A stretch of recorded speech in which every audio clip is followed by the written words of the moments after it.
کیا تھا کہ سیدنا یعقوب علیہ السلام سے جب انہوں نے اجازت مانگی ان کے تمام بھائیوں نے اور بیٹوں نے 10 کے 10 بیٹوں نے کہ ہم نے اس دفعہ سیدنا بنیامین علیہ السلام کو ساتھ لے کر جانا ہے اور بادشاہ کے حضور پیش کرنا ہے، اور عزیز مصر سیدنا یوسف علیہ السلام نے ان کو طلب کیا ہے۔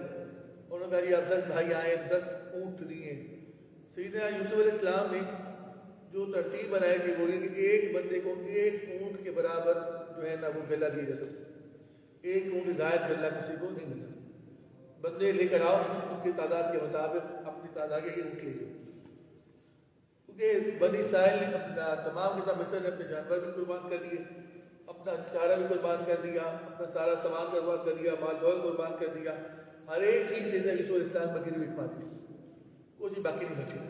یہاں ایک کوئی خوبصورت بات جو ہے کہ بیان کرنا وہ میں بیان کر دوں کہ اس سے پہلے، اس واقعے سے پہلے تمام مفسرین کرام اس بات پر متفق ہیں کہ سیدنا یوسف علیہ السلام کی زلیخا کے ساتھ شادی ہو چکی تھی اس واقعے سے قبل، اور اس واقعے کے متعلق جو یوسف علیہ السلام اور زلیخا کی شادی ہے اس کے متعلق جو سیدنا مولانا روم رحمہ اللہ تعالیٰ نے آپ کی خوبصورت حکایت بیان فرماتے ہیں، بس عشق افروز حکایت۔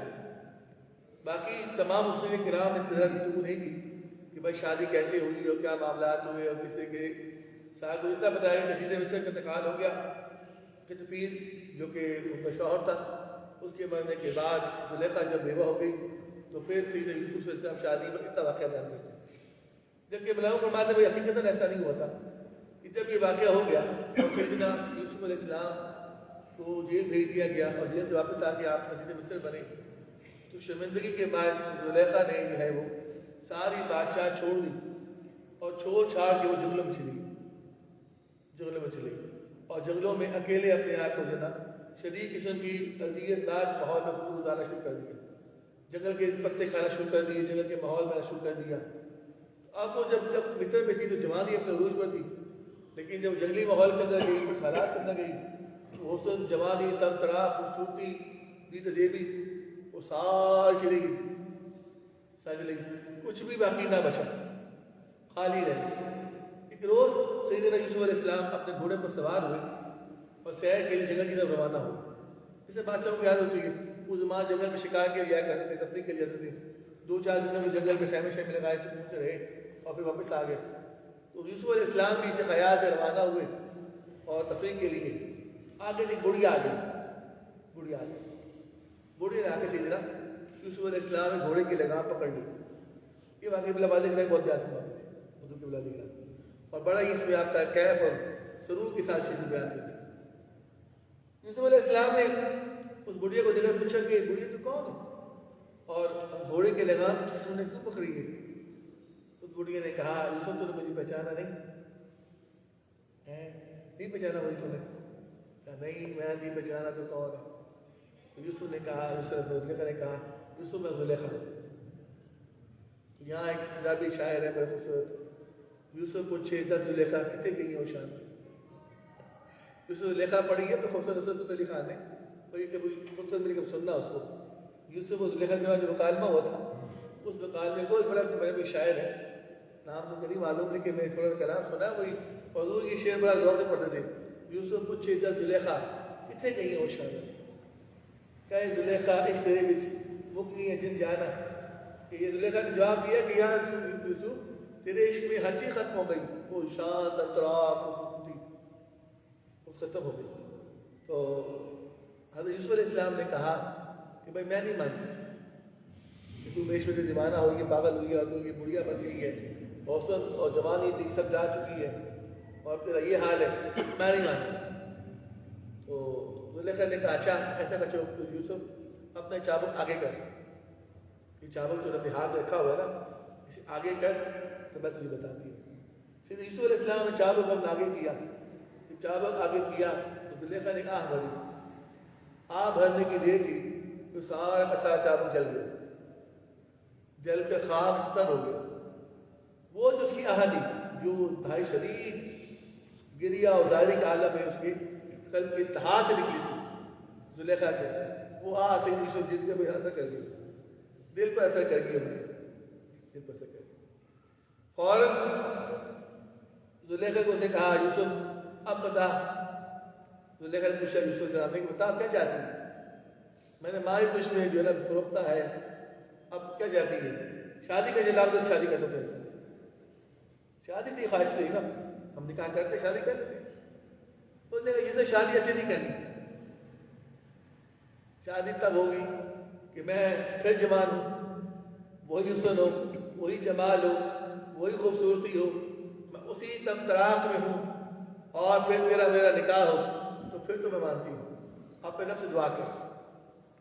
نبی اللہ ہے، اللہ کا عزت پیغمبر ہے، دعا کر بھی رب سے گرفت تعالیٰ سے کہ میرے مولا زلیخا کو پھر جوانی دے، زلیخا کو جوان کر دے. زلیخا بھرپور جوانی میں آئے گی تو ہم شادی کریں گے، ہم شادی کریں گے. جب یہ کہا اسے یوسف علیہ السلام نے ہاتھ بلند کیے اللہ تعالیٰ کے حضور التجا کی کہ میرے مولا زلیخا کو جوانی عطا کر، اسے پھر سے جوان کر دے تاکہ ہم نکاح کر سکیں، شادی کر سکیں. تو رب نے خیر ادا کی یوسف زلیخا کو بتا کہ جوانی ایک مرتبہ دوبارہ دینے کا وعدہ ہے ان جنت میں. جنت میں جوانی دوبارہ ملے گی، دنیا میں دوبارہ جوانی ملے گی. اگر اس زلیخا نے دنیا میں جوانی لے لی تو پھر جنت میں اس کو جوانی کوئی نہیں ملے. دنیا ساری کی ساری جوان ان کے جنت داخل ہوگی، کل ہی زلیخا ہوئے گی، یہ بڑھیا بھی جائے گی کلم کاری. جب یہ بات سیدنا یوسف علیہ السلام نے زلیخا کو بتائی کہ بھائی یہ فیصلہ ہوا تیرے لیے، اب تو بتا کہ تیرا کیا ارادہ ہے، کیا تو چاہتی ہے، کیا چاہتی ہے؟ تو اس نے کہا، زلیخا نے کہا اے یوسف وہ جوانی جو تیرے ساتھ گزرے، تیرے قرب میں اور تیری معرفت میں گزرے، اے یوسف اس جوانی پر ہزار جنت کی جوانی پر ہر شہر قربان اس کو بس تو میرا سے بول جوانی دے اور دینے کے بعد بس جو ہوگا دیکھا جائے. یوسف علیہ السلام نے دعا کی، غیر تو رشتہ آیا، کھڑی کھڑی زلیخا جوان ہو. وہ یوسف وہی جوانی، وہی تمتراک، وہی حسن خوبصورتی، جمال، تابانی، ضیائی، ہر شے عطا ہو گئی. زلیخا کو جوبت پر آ گئی. اب جب جوبت پہ آئی تو فرمایا جاتا ہے کہ یوسف کے بعد زلیخا کو وہی آئی، اب تو یوسف چھوڑ کے چلی جائے، اب شادی نہیں کرتی. خدا ہے نا، پھر بندوں کا امتحان بھی لیتے امتحان لیتے. جب جوانی آ گئی تو زلیخا نے منہ موڑا اور چل پڑی شہر کی جانب. یوسف نے باہر لائی بھائی زلیخا بھی تو بڑی فریفتہ تھی، مرنے مارنے پہ آئی ہوئی تھی، جوانی تھے کو بدلا دی، حسن خوبصورتی مل گئی، تو اب شادی کی بات کر آگے بڑھ. اور زلیخا نے کہا یوسف اب میرا رہتا بدل گیا، اور میرا رہتا کوئی اور ہے، اب میں نے شادی کوئی نہیں کرنی ہے. تو یہ واقعہ اللہ علیہ وسلم سنایا کرتے تھے، اور میں نے مسلم معروف میں واقعہ موجود تھا. جب یہ بات کہی تو انہوں نے کہا میرا رہتا بدل گیا. تو یوسف جب تو آہ لگ چکی تھی تو یوسف علیہ السلام گرے تاری. تو روایت میں نے کئی برس یوسف علیہ السلام نے زلیخا کی محبت میں گرے ہزار رہے، گرے گناہ رہے. حضرت کے نبی غیر اللہ کی محبت نہیں کرتا، مگر اللہ ہے نا، وہ اپنے کسی امتحان میں ڈال تو کیا فرق پڑتا ہے، اللہ ہی تو کرنے والا ہے. تو پھر اس کے بعد زلیخا سے شادی ہوئی، اور شادی کے بعد سیدنا یوسف علیہ السلام کو دو بیٹے دیے، بہت خوبصورت اپنے زمانے کے جگانہ روزگار دو بیٹے سیدنا یوسف علیہ السلام کو دیے، مگر دونوں کو نبوت نہیں ملی. نبوت یوسف علیہ السلام پہ آ کر اٹھی، آگے نبوت میں ایسے نہیں گئی. آگے دو پشتوں کے بعد پھر نبوت آ گئی، بنی اسرائیل نبوت چلتی رہی، مگر یہ جو نسل کا نبوت کا چار نبی اکٹھے آ گئے تھے، یہ ہاں آ کے نبوت جو ہے وہ رک گئی، اس آگے نبوت نہیں گئی. قربان گئی. یہاں ایک چھوٹی سی بات، ایک واقعہ درخت القلب ایسا بیان کرتے ہیں اسی تناظر میں کہ جب زلیخا یوسف شادی ہو گئی اور دونوں ایک ساتھ شروع ہو گئے تو کچھ عرصے کے بعد زلیخا کی محبت میں اور وارفتگی میں کمی آ گئی. جو پہلی اس کی اندر وارفتگی تھی یوسف علیہ السلام کی محبت میں ایک بے ساختگی تھی اس کے اندر موجود تھی، وہ کم ہونا شروع ہو گئی، اور محبت کا وہ پیمانہ نہیں رہا جو پہلے تھا. یہ عالم ہوا تو یوسف علیہ السلام کو سچکا لگا بڑا. مرد اس معاملے میں سخت ہوتے ہیں، عورت کی نظر کو پہچانتے ہوتے ہیں کہ نظر اب بیوی کی بدل رہی ہے، کہاں جا رہی ہے. تو جو محبت میں وہ بات تو شرط کی نہیں پائی، تو یوسف علیہ السلام نے جو روک لیا اس کو زلیخا کو پوچھا کہ زلیخا یہ بتا کہ بھائی تجھے کیا ہو گیا؟ کل کلا تو میں محبت میں فریبتا تھی، دماغی تھی، پاگل ہوئی تھی، اور آج تیرے اندر کوئی وابستگی نہیں ہے اور تو پیچھے ہٹ رہی ہے، کیا بات بنی؟ تو زلیخا نے کہا اے یوسف، جب تک تجھے دیکھا تھا تو نگاہ میں کوئی اور جمال نہیں تھا، جب تک تجھے دیکھا تھا تو نگاہ میں کوئی اور جمال نہیں تھا، تیرا جمال لازوال تھا اور میرے وجود میں طاری تھا، مگر اب تیری محبت نے، تیرے قرب نے اس جمال ازلی کے ساتھ روشناس کر دیا، اس جمال ازلی ابدی کے ساتھ روشناس کر دیا ہے۔ اب وہ جمال جب دیکھا ہے تو کوئی اور جمال نگاہوں میں بھاتا ہی نہیں، نگاہ میں کوئی خوبصورتی آتی نہیں ہے، کوئی دلکشی آتی نہیں ہے، کوئی خیال آتا ہی نہیں ہے، بس کوئی خیال آ جاتا ہے یوسف میں مجبور ہو گئی ہوں، اب میں کہیں اور چلی گئی۔ وہ کہا نا پریشان ہے، میرا راجن ہوں کوئی ہو، میرا راجن ہوں کوئی ہو، کہ پہلے جب وہ سامنے موجود ہوتا ہے وہی سب کچھ ہوتا ہے، پھر جب اس کے ساتھ محبت میں فرقہ ہوتا ہے تو پھر کئی جماعت کھل جاتی ہے، پھر جب نئے جماعت کا ساتھ ملتا ہے تو پہلے جماعت پہ ہلکا ہو جاتا ہے، پھر بندہ اگلی منزل کو روانہ ہو جاتا ہے۔ یہی مرید کے ساتھ ہوتا ہے، جب تک شہر تک موجود رہتا ہے شہر کی کچھ ہوتا ہے، شہر کا جماعت سے کچھ ہوتا ہے، شہر پر جلد اور تعلق اس پر ان دروازوں کو کھول دیتا ہے کہ جماعت ابدی اور سرمدی ہے، تجلیات ابدی اور سرمدی کے دروازے اللہ تعالیٰ کھول دیتا اس پر، شہر کی قربت تعلق کی بنا پر جب وہ کھلتے ہیں تو پھر بند لگی آتی، پھر جماعت کسی اور دروازہ ہوتا ہے۔ میں اتفاقاً ایک چھوٹی بات آپ کو سناؤں، میں سیاسی خبریں دیکھتا رہتا ہوں، ایک دن میں اس کو دیکھ رہا تھا، نظر یاہو کی تقریر دیکھ رہا تھا، بدبخت آدمی ہے اور مسلمانوں قاتل ہے، لیکن اس نے تقریر شروع کی، کہا کہ میں یوسف کا بیٹا ہوں، میرے باؤ اجداد میں جو چل رہے ہیں میرا نسل جیسے ہی یوسف علیہ السلام تک جاتا ہے، یوسف کا بیٹا ہوں۔ میں نے غور سے دیکھا اس کو، میں نے کہا یار یوسف کا بیٹا ایک محسن بھی آیا کہ نہیں ہے، نہیں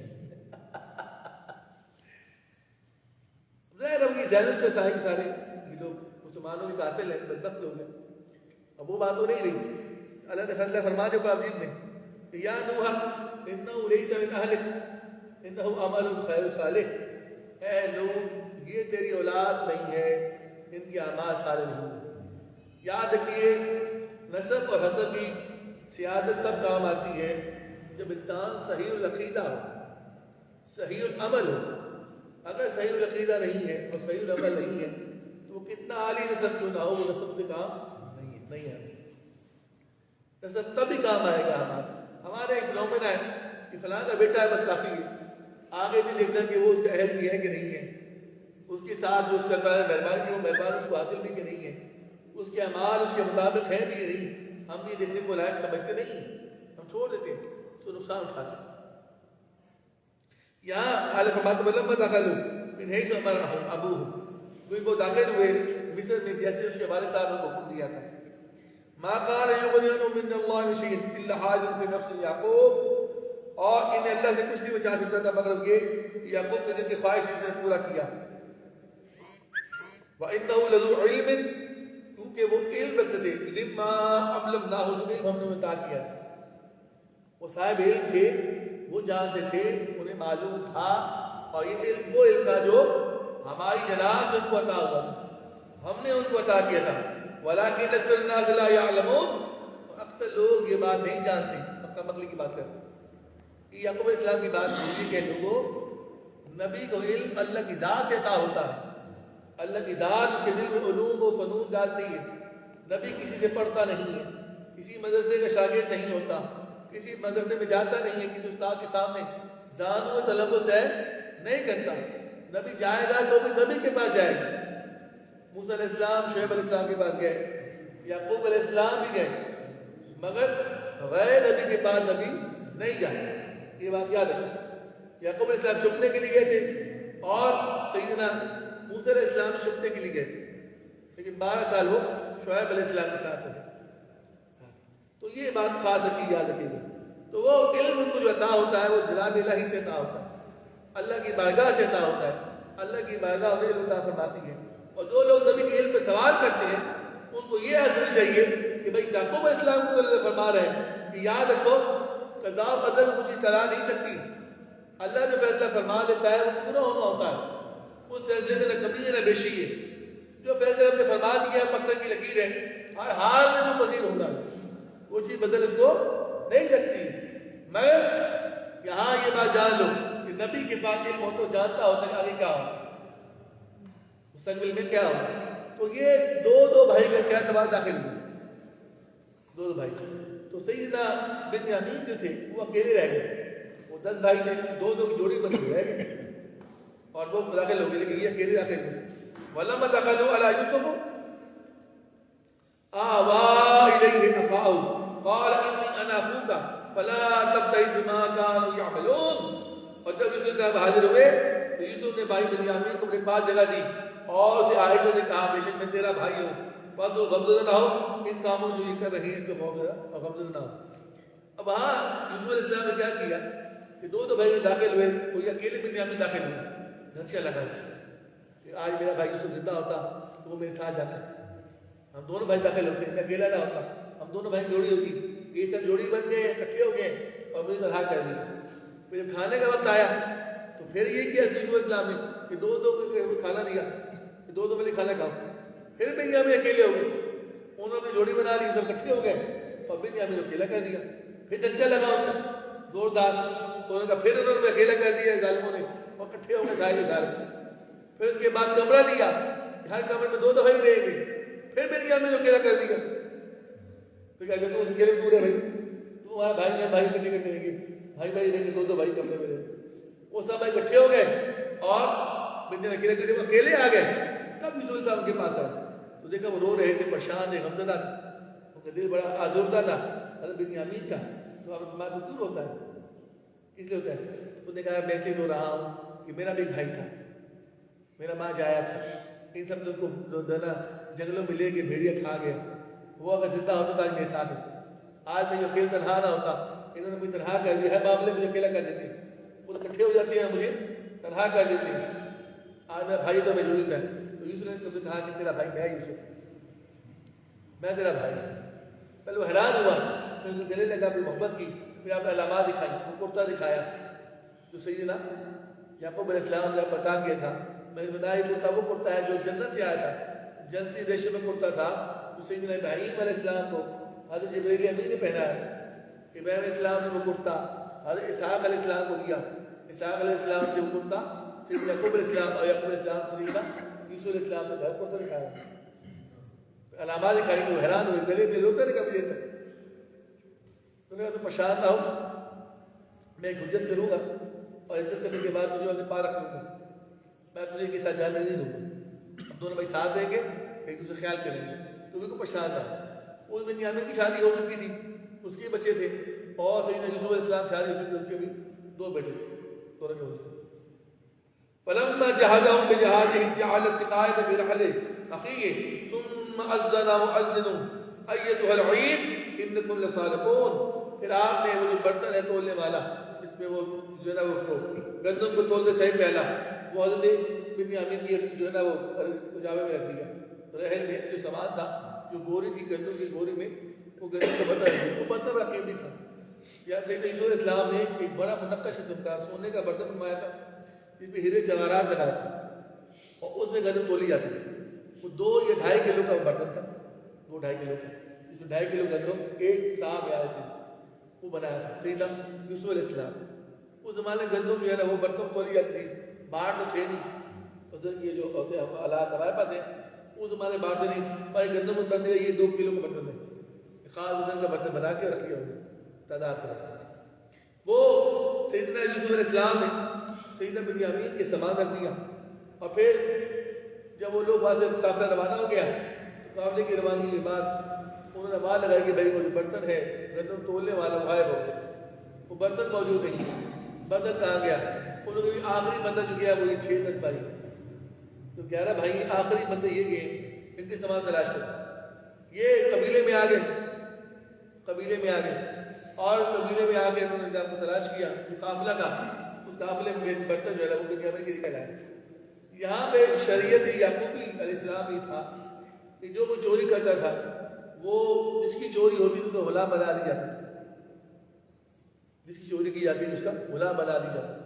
تو یہاں بھی انہوں نے یہی کیا، انہوں نے کہا بھائی برتن مل گیا ہے بنیامین سے، تو لہٰذا جو شریعت جو ہے یعقوبی ہے، یعقوب علیہ السلام کی جو شریعت ہے اس میں چور جو ہے نا وہ جس کا چوری کرتا ہے اس کو غلام بنا، اس کو بنیامین جو ہے نا یہ یوسف علیہ السلام غلام بنا جائے، اور یوسف علیہ السلام کی بات جانتے تھے، آپ کسی اور کے برتن میں رکھ کے کام کر دیتے تھے مگر بنیامین کو روکنا تھا۔ یہاں ایک حجت بیان کر نبی تدبیر کرتا ہے، یہاں بعض بدعقیدہ لوگ ایک برے برے الزامات یوسف علیہ السلام لگاتے ہیں، تو انہوں نے جو ہے نا معاذ اللہ جو ہے نا یہ معاملہ کیا، جو معاملہ نبی شان کے برتن رکھوا اس طرح کیا۔ یاد رکھو نبی معمور من اللہ ہوتا ہے، اللہ کے امر سے کرتا ہے، اللہ کے امر کے بغیر نہیں کرتا۔ قرآن جو بیان کیا، قرآن نے نبی کے فعل کو بیان کیا، پورا بیان کیا، اور کہیں یہ بیان نہیں کہ معاذ اللہ سے یوسف علیہ السلام سے یہ کوئی فعل غلط سرد ہوا ہے، یہ بغیر نہیں کسی لائی سرد ہوا، اور نبی کو بھی تدبیر تھی، اور نبی کی تدبیر اس لیے تھی کہ نبی کو آگے پورا معاملہ چلانا تھا۔ اب تک آپ نے دیکھا کہ میں نے بیان کیا ہے یوسف علیہ السلام امر الہی کے مطابق چلتے رہے، جو امر الہی آتا ہے فیصلہ کرتے گئے، نہ یعقوب علیہ السلام پیچھے ہٹے نہ یوسف پیچھے ہٹے۔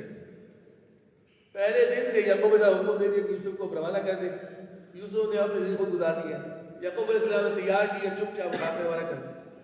یہ نبی کی شان ہے، ادھر کہا کہ بیٹے کو قربان کر دیں، چپ چاپ بیٹا قربان کر دیا۔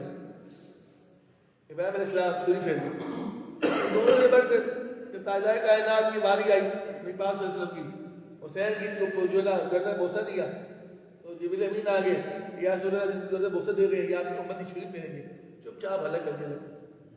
اتنا کہا یا ابا عبد اللہ اس میں، تو نبی کی شان صبر ہے، نبی با کمال ہے، نبی کو اللہ تعالیٰ کی جانب سے بے مثل بے مثال جو ہے نا قوت اور صبر عطا ہوتا ہے۔ عام بندے کے صبر سے نبی کے صبر بلند ہے، یہ بات زندگی میں یاد رکھو، نبی کا صبر عام صبروں سے بلند ہوتا ہے، نبی کی جو تسکین ہے وہ عام بندوں کی تسکین سے زیادہ ہوتا ہے۔ معمول اللہ الحمدللہ السلام علیکم اللهم ربنا آتنا في الدنيا حسنة وفي الآخرة وقنا عذاب النار ربنا ظلمنا أنفسنا وإن لم تغفر لنا وترحمنا لنكن من الخاسرين اللهم ارزقنا حبك وحب حبيبك وحب ما يحبك يا الله اللهم ادخلنا في زمرة لا خوف إليه ولا هم يحزنون۔